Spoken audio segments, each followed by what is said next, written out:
இதை நான் ஏன் இப்படி சொல்றேன்னா, என்ன இப்போ பெரம்பூர் தொகுதி எம்எல்ஏன்னு தான் சொல்லுவாங்க. பட் ஆனா அது எலெக்ஷன் கமிஷனோட அந்த சட்ட விதிகளுக்கு மட்டும்தான் அப்படி.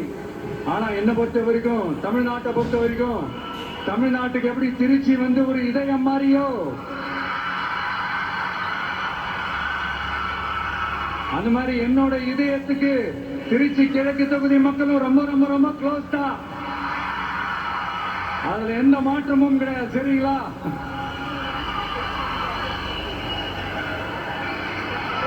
ஆட்சிக்கு சில வாரங்கள் கூட ஆகல. 6 மாசம் அமைதியா இருப்போம்னு சொன்னவங்களா 6 நாள் கூட அமைதியா இருக்க முடியல. ஆட்சிக்கு அரை மணி நேரத்திலே ஆரம்பிச்சிட்டாங்க. பாவம், ஒரு கல்யாண வீட்டுல எல்லாம் போய் புலம்பிட்டு இருக்காங்க. நான் சொன்னதெல்லாம் நடக்குதா? 1 by 1 எல்லா புலம்பல்ஸும். அது மாதிரி இத்தனை வருஷமா மாத்தி மாத்தி உங்களை ஏமாத்திக்கிட்டு இருந்த இந்த 2 பேரையும் வேண்டாம்னு சொல்லி ஒதுக்கிட்டு உங்களுக்காக உண்மையா உழைக்க வந்த உங்க விஜய, உங்க அண்ணனை, உங்க தம்பிய முதல் அமைச்சரா இல்ல முதல் சேவகனா ஆக்கியிருக்கிறீங்க. தலை வணங்கி ஒட்டுமொத்த தமிழக மக்களுக்கும் இந்த நேரத்தில் என்னுடைய நன்றியை தெரிவிச்சுக்கிறேன். இந்த நேரத்தில் எங்களுக்கு ஆதரவு தெரிவிச்ச அத்தனை இயக்கங்களுக்கும், அத்தனை இயக்கத்தின் தலைவர்களுக்கும் மீண்டும் என்னுடைய நன்றியை தெரிவிச்சுக்கிறேன்.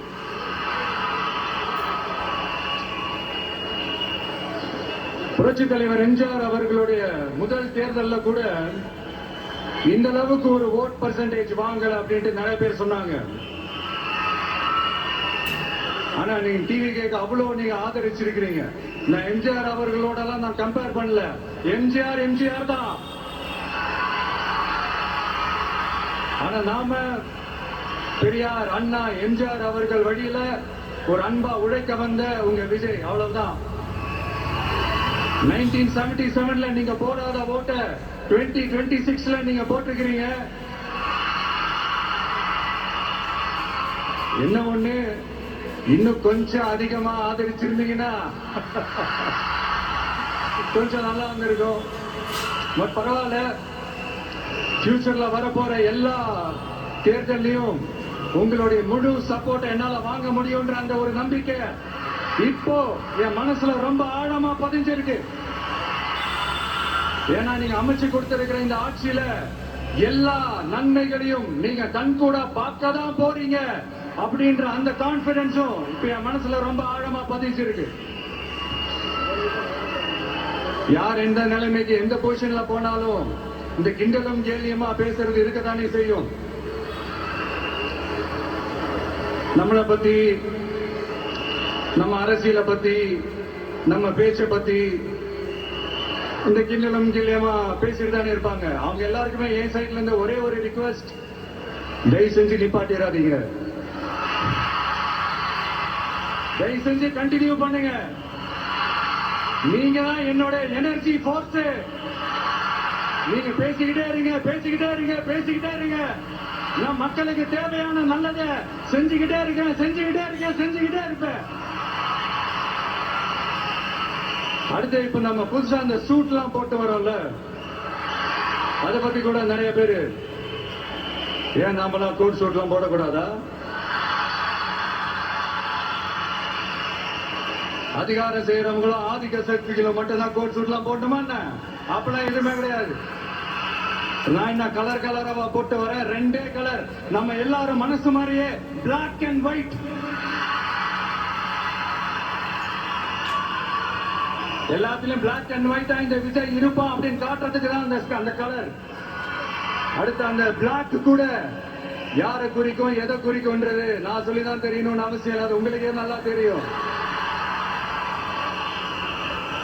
எல்லாத்துக்கும் இப்படி வழக்கம் சொல்லிக்கிட்டு நசன் பேசுற டைப்பும் நம்ம கிடையாது. உங்களுக்கே தெரியும். அதிகபட்சமா எல்லா மீட்டிங்லும் 20 நிமிஷத்துக்குள்ளதான் நான் பேசியிருக்கிறேன். அதனால இப்ப மக்கள் என்கிட்ட என்ன சொல்றாங்க அப்படின்னா, இந்தப்பா விஜய், நீ எங்களுக்காக உழைக்கிறதுக்காக வந்திருக்கிற, அந்த வேலையை மட்டும் பாரு, உன்னை பத்தி பேசுறவங்கள நாங்க பாத்துக்கிறோம் அப்படின்னு சொல்லிட்டாங்க. சரி, ஆனது ஆச்சு. இப்ப என்ன உனக்கு எதிரிகளே இல்லையா அப்படிலாம் கேட்டா, அப்படிலாம் நான் சொல்ல மாட்டேன், அப்படிலாம் நான் நினைக்கவும் மாட்டேன், அப்படி நினைக்கவும் கூடாது. இப்பவும் சொல்றேன், அரசியல் ரீதியா சொல்றேன், ரெண்டு பேருக்கு நடுவுல தான் போட்டியே. ஒண்ணு இன்னொன்னு, எஸ், ஒண்ணு டிவிகே, இன்னொன்னு டிஎம்கே. இதுக்கு நடுவுல வேற யாருக்கும் எந்த வேலையும் கிடையாது. ஏதாவது இருக்குன்னு சொல்றீங்க? எலெக்ஷனுக்கு முன்னாடியும் அவங்களுக்கு ஒரு வேலையும் இல்ல, இப்ப எலெக்ஷனுக்கு அப்புறம் சுத்தம். ஆனா இந்த திமுகவும் மற்றும் பலரும் ஒன்னா சேர்ந்துகிட்டு இந்த விஜயோட ஆட்சி வந்துடக்கூடாதுன்னு சொல்லி ஒரு கூத்து ஒண்ணு பண்ணாங்களே, அந்த கடைசி 5 நாள், அடாடாடாடா, நமக்கெல்லாம் ஓஹோ இப்படியெல்லாம் கூட நடக்குமோ என்ன கூத்துங்கிறீங்க. ஆனா ஃபியூச்சர் என்னவா இருக்கும்ன்றத மட்டும் இப்ப நான் சொல்றேன். உங்களுக்காக உண்மையா உழைக்க வந்த இந்த விஜயா, இல்ல இந்த விஜயோட ஆட்சி அமைஞ்சிட கூடாதுன்னு தடுக்க நினைச்ச ஸ்டாலின் சாரா, அவ்வளவுதான். இதுக்கு நடுவுல வேற யாரும் எந்த அல்லும் உள்ள வந்து நம்மளை தடுக்கிறதோ எதிர்க்கிறதோ ஏதாவது பண்ணாங்கன்னா நிர்வாகம் அதுக்கு பொறுப்பில்லை ராஜா, நிர்வாகம் அதுக்கு பொறுப்பில்லை. ரிசல்ட் என்னவா வரும்ன்றது உங்களுக்கே நல்லா தெரியும். நம்மளை ஏளனமா பேசுறதா நினைச்சு அவங்களுக்கு ஆப்பு வச்சுக்கிறாங்க. திமுக நம்மளை தடுக்க, திமுக நம்மளை எதிர்க்க, திமுக நம்மளை அவமானப்படுத்த அத்தனையும் நமக்கு நன்மையே.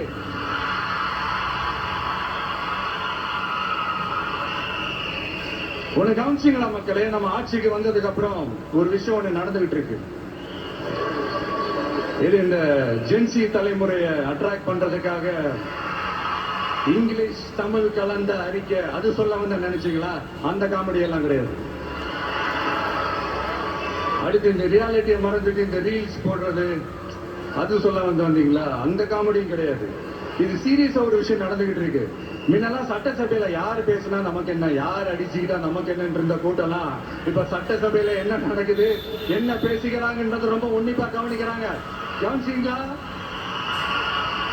திமுக ஸ்டைலே சொல்லணும்னா ரீல்ஸ் போட்ட கூட்டம்லாம் இப்ப நியூஸ் பார்த்துக்கிட்டு இருக்கிறாங்க. அதுல நமக்கு சந்தோஷம் தான், பெருமை தான்.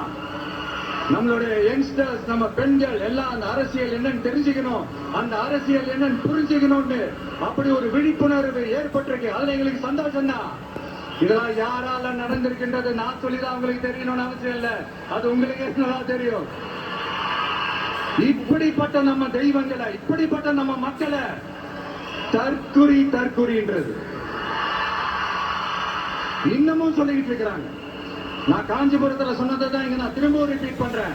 நீங்க தற்குறின்னு சொன்னீங்களே, அவங்கதான் உங்களோட அரசியல் வாழ்க்கையே ஒரு கேள்விக்குறி ஆக்கி இருக்கிறாங்க. கேள்விக்குறி ஆக்கிட்டாங்க, இன்னமும் ஆக்க போறாங்க. அன்னைக்கு நான் சொன்னப்போ சிரிச்சவங்க எல்லாம் இன்னைக்கு என்ன பண்ண போறாங்களோ. உண்மையை சொன்னாதான் அந்த கூட்டத்துக்கு கசக்குமே. உண்மையில நீங்க மக்கள் மனசை புரிஞ்சு வச்சிருந்தீங்கன்னா நீங்க இப்படி மக்களை தப்பாவே பேசிருக்க மாட்டீங்க. அது என்ன, அப்புறம் அரசியல் புரிதல் இல்லாம மக்கள் நமக்கு ஓட்டு போட்டுட்டாங்களா? இந்த கவர்ச்சியில மயங்கி மக்கள் நமக்கு ஓட்டு போட்டுட்டாங்களா? நான் என்ன, சரி விடுங்க.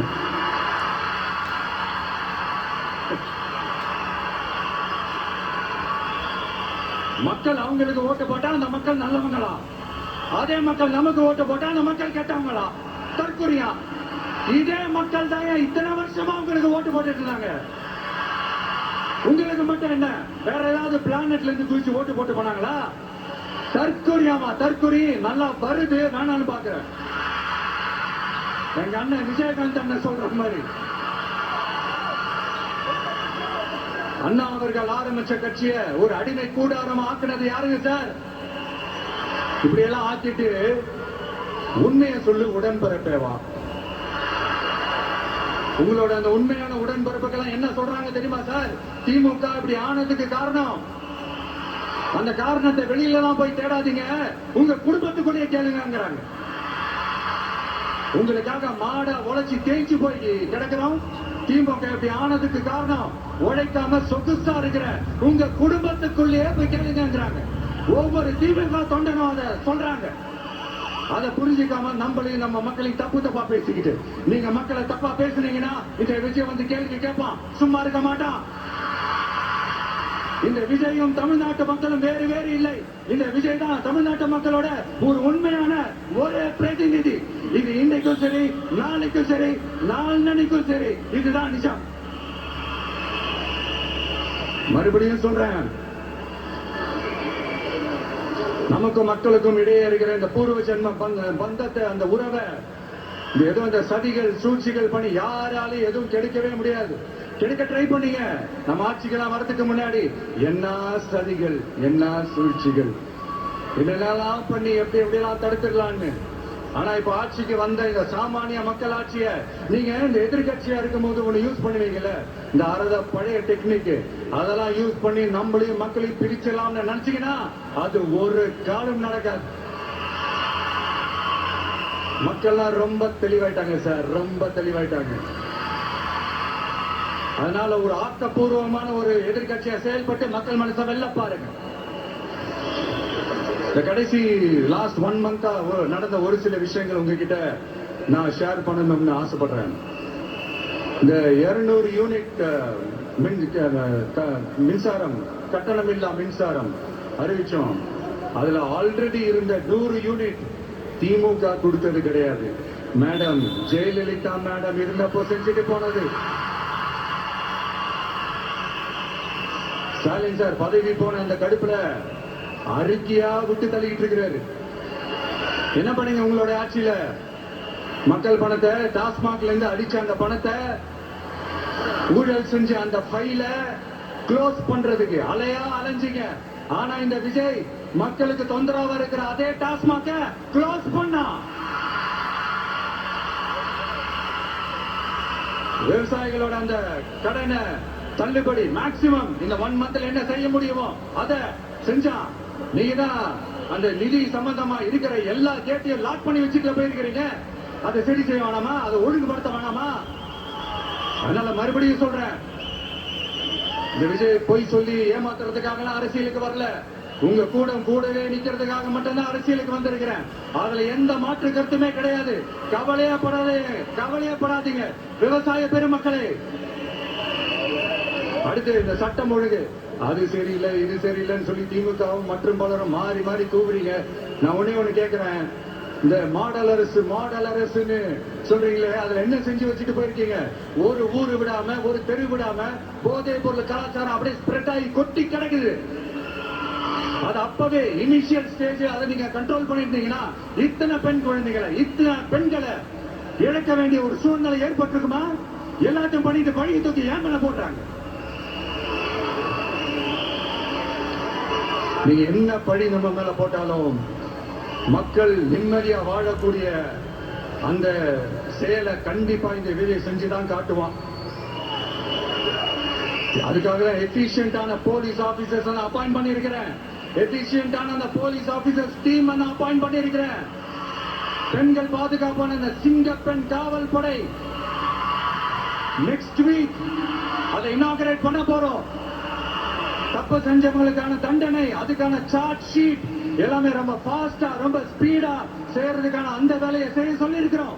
கோர்ட்ல கூட தப்பு செஞ்சவங்களுக்கான அந்த கடுமையான தண்டனை வாங்கி கொடுக்கறதுக்கான அந்த வேலையையும் ரொம்ப சீக்கிரமா செய்ய சொல்லி இருக்கிறோம்.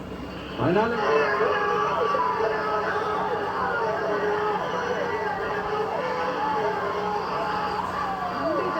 மக்களிடம் பேசி முடித்துவிட்டு புறப்பட்டிருக்கிறார் முதலமைச்சர் விஜய்.